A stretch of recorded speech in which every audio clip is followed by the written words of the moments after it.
Let's get creative together. Did you know that you can make stop motion animation with the Ipevo Document Camera in your classroom? It's true, and it's so easy. I'm going to take a moment to show you how to do it. All you need, of course, is the Ipevo Document Camera and a device with a USB connection to plug it in. If you use a district device like a desktop computer or a Chromebook, the app that you need will already be installed. It's called the Ipevo Visualizer. And I have it here on my Chromebook on my shelf. It's just this little blue icon with a little light bulb on it. But if you don't already have it on your shelf, I'll show you how to find it. Just go to the app launcher, and it should be in your app. So here we have the Ipevo Visualizer. I'm going to go ahead and click that.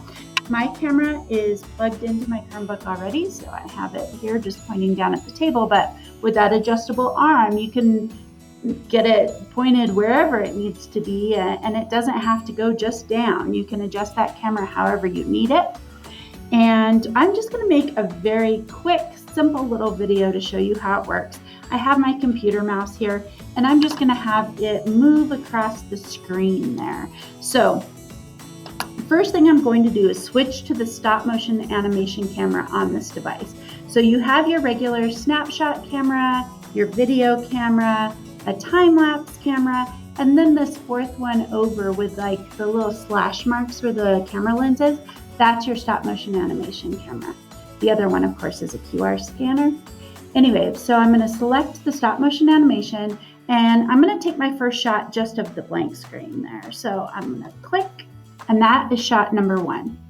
Then I'm going to move my mouse just a little ways onto the screen like he's crawling on there, and I'm going to take shot number 2. Then I'm going to move them just a little bit and repeat with shot number 3. And you'll notice with every shot, it kind of keeps a little shadow of the shot you just took there.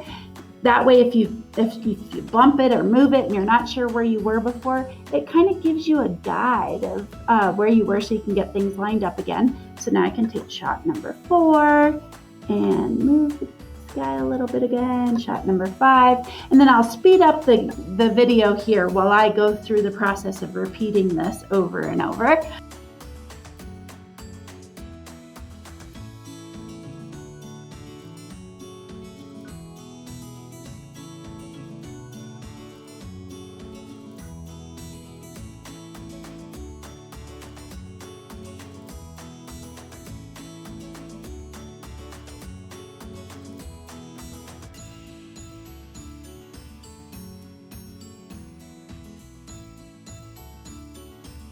There's the last one. Okay, so we got the mouse off the screen, and I want to show you it's not just moving things. You could also do things with text. So I'm going to add something with text now. I'm going to go here and say, wowza.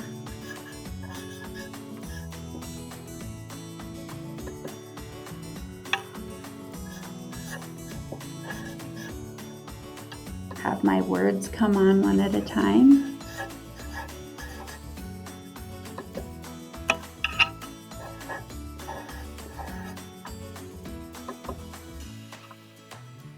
Don't want it to go off the screen, so I'll put it down here.